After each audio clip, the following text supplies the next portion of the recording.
Okay, so get ready because today we're going deep on this whole fake spacewalk thing. You know, all those conspiracy theories floating around about NASA faking it all. I got to say, I'm pretty skeptical, but Yeah. also kind of curious to see what's out there. So we've got this YouTube video. It's called Fake FakeSpacewalks.proof.mp3. It's by a user named Jiranism, and it's pretty entertaining, honestly. It makes you think twice about all those official NASA videos we see.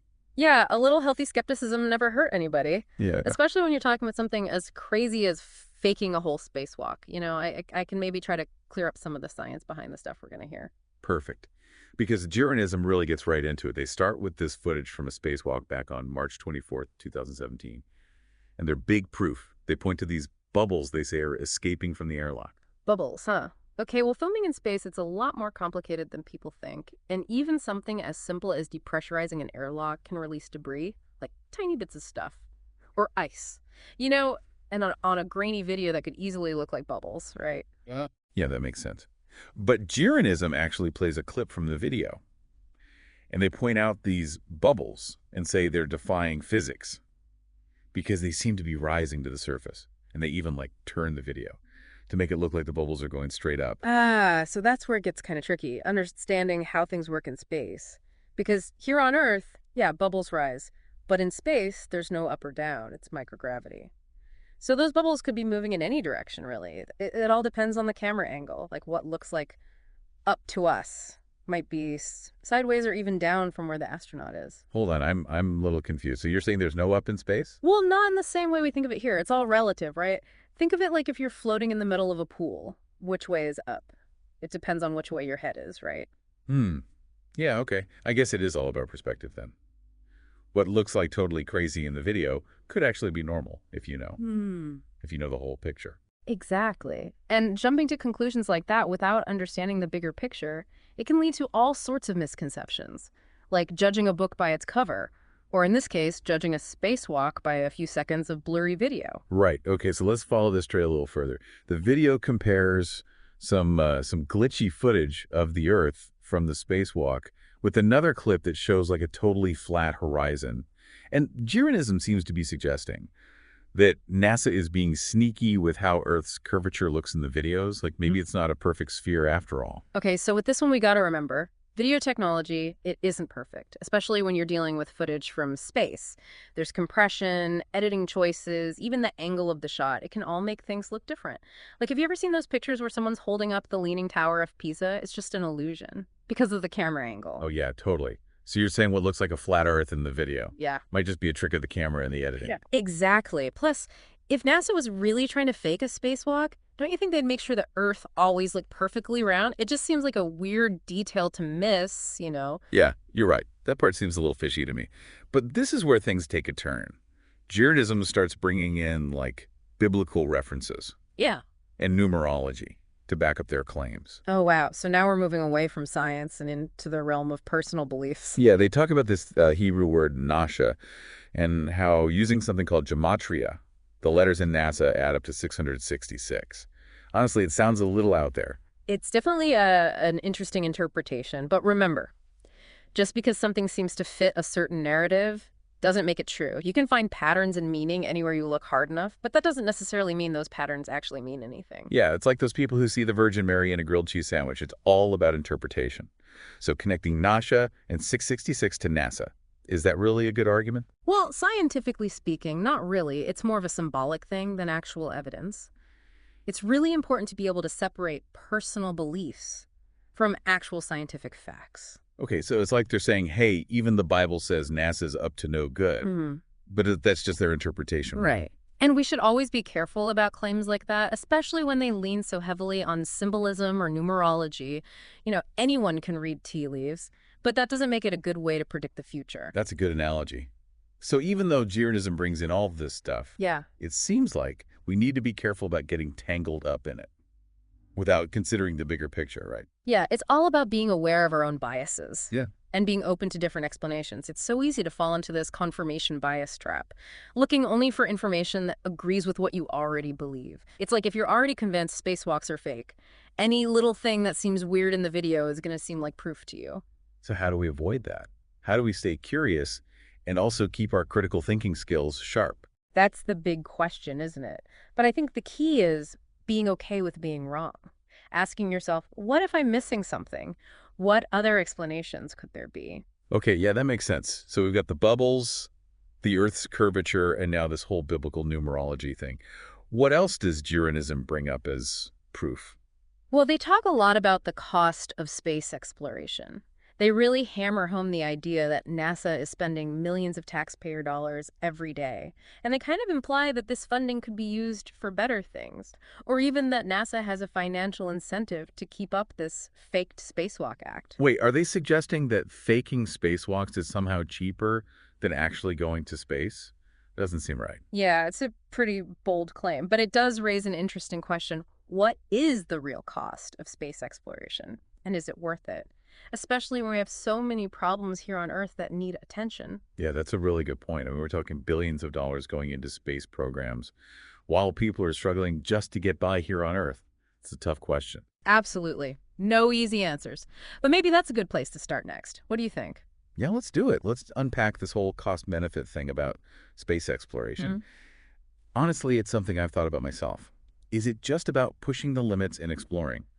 Or are there more down-to-earth benefits for us here? Those are the right questions to be asking. And maybe by the end of this deep dive, we'll have a clearer idea of the bigger picture. So about those big dollar figures Juranism keeps bringing up about space exploration. They say NASA spends something like $50 million a day, which, I mean, it does make you wonder if it's all worth it. Yeah, honestly, that number is kind of mind-blowing. $50 million a day.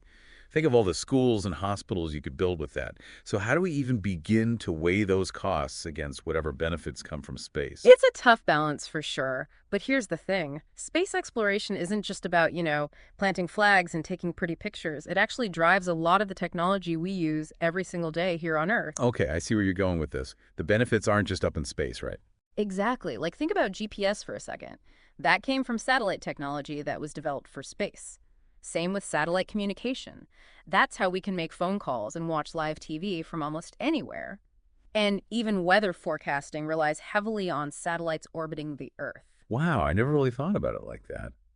It's easy to forget how much we depend on that stuff. Right, and that's just the tip of the iceberg.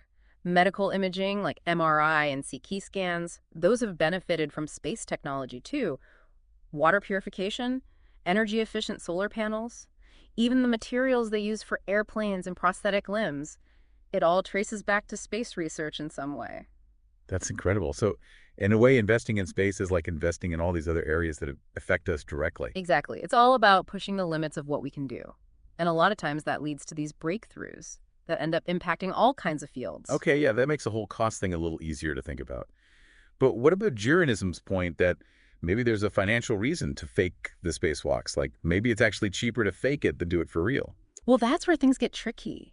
I mean, think about it. Faking something as big as a space program, you'd need a huge cover-up with thousands of people involved. Scientists, engineers, astronauts, technicians, everybody. Plus all the other countries with space programs. Would they all be in on it too? Yeah, that seems pretty unlikely. Like, wouldn't someone have said something by now? And wouldn't it just be easier and cheaper to actually go to space? Right. Just the logistics of that kind of conspiracy would be insane. And then the technology you'd need to fake it all. Sound stages, zero-gravity simulators, crazy special effects.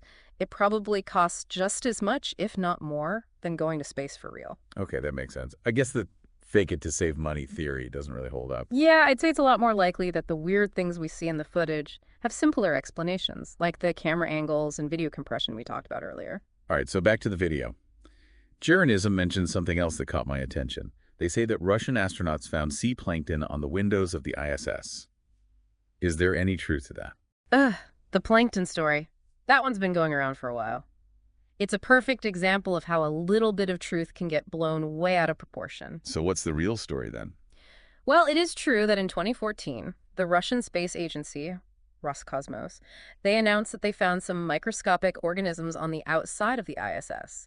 But their explanation was a lot less exciting than the whole proof that space is fake thing. Okay, so what did they say put the plankton up there? They said it was probably because of something called bioaerosols, basically tiny particles like plankton or spores that get carried up into the atmosphere by air currents. Apparently, they can reach really high altitudes. even as high as the stratosphere. Wow, so these tiny plankton were just hitching a ride all the way up to the space station. That's pretty wild. It is. It reminds us that life can show up in the most unexpected places. Yeah, but it still sounds strange. Plankton in space. How do we know they didn't just come from someone's fish tank on the ISS? Huh. Good question. And to be fair, not every scientist was totally convinced by the bioaerosol theory. Some people thought they needed to investigate more. But the point is, there's a big difference between something unusual happening, which it obviously did, and saying that it proves there's a huge conspiracy going on. Right, right. It's easy to get carried away with those what-if ideas. Yeah, But we have to remember that sometimes the simplest explanation is the right one. absolutely. And in this case, the bioaerosol theory makes sense based on what we know about how the atmosphere works and how tiny organisms can travel really long distances. Okay, so we've debunked the bubbles, the flat Earth, the numerology, and now the plankton. Is there anything else in the video we should look at? Well, there's one more part of Jeranism's argument I think is worth talking about. It's something a lot of people bring up about space exploration, even people who don't believe in conspiracy theories. Oh, what's that? It's the whole question of inspiration and the benefits of space exploration that you can't really measure. Jeranism kind of ignores this and focuses only on the money, but I think it's an important part of the conversation. I see what you mean. Like, even if there were no practical benefits from space exploration, Yeah. wouldn't it still be worth doing? Just because it inspires us to think bigger and aim higher. Exactly. Think about the Apollo missions. Landing on the moon, that was a huge accomplishment. It captured everyone's imagination. It showed what we can achieve when we work together towards a common goal. Yeah, and even today, the pictures from the Hubble telescope, those amazing images of galaxies, they make you feel so small, but also connected to something much bigger than yourself. It's like a reminder of how vast and mysterious the universe is, and our place in it, and that sense of wonder, that curiosity. That's what drives science and innovation. So even if we never find aliens or build a colony on Mars, just exploring space has value that goes beyond any practical benefit. Exactly. It's about pushing the boundaries of knowledge, understanding the universe better, and inspiring future generations to dream big. And that's not something you can put a price tag on. That's a great way to put it. So while we should definitely be aware of the cost of space exploration, it seems like the potential benefits, both practical and inspirational, are pretty big. Absolutely. It's all about finding the right balance and making sure that we're investing responsibly and sustainably for the long term. Okay, so we've covered a lot of ground here. We looked at the evidence, different perspectives, even the philosophy of space exploration. But before we wrap up, there's one more thing I wanted to touch on. It's crazy how easy it is to get sucked into a good story. Even when the evidence is kind of flimsy, like Jeranism's video with the music and the whole "look, here's the proof" thing, I can see how people would fall for it. Yeah, for sure. I mean, humans are storytelling creatures, right? Stories help us understand the world. But sometimes that same instinct can lead us in the wrong direction, especially when those stories play on our fears or make us distrust authority. Yeah, like who doesn't love a good conspiracy theory every now and then? It's fun to think that maybe you know something most people don't. But where's the line between healthy skepticism and, like, going too far down the rabbit hole? It's a tough one. I don't think there's a perfect answer. But one thing I always come back to is this. Extraordinary claims need extraordinary evidence. Okay, yeah. So saying NASA is faking spacewalks, that's a pretty big claim. What kind of evidence would we need to see to actually believe that? It would take more than just some blurry video and a few coincidences. We'd need something solid, something you can check, something that can't be explained away by like camera angles or editing tricks, or just not understanding how things work in space. So like if someone had blueprints of a secret underwater stage where they're filming everything, or if a bunch of astronauts came forward and said it was all fake, that would be pretty convincing, right? Exactly. That would be the kind of extraordinary evidence that would make you really question things. But so far, we haven't seen anything like that. Okay, so it's all about the evidence. But most of us aren't scientists or engineers, right? We don't know how to analyze all the data or debunk every conspiracy theory. So how can we be smarter about the information we come across? How do we sort through all the noise and find the truth? That's where critical thinking comes in. And that's something anyone can learn to do. It doesn't mean being cynical or not believing anything. It's about asking questions, looking at things from different angles, and really thinking about the information you're given. So it's like being a detective, right? Exactly. You got to gather the evidence, figure out the motives, and then come to a conclusion based on what you find. And it all starts with knowing your own biases. Everyone has them. whether they realize it or not. And those biases can affect how you see information.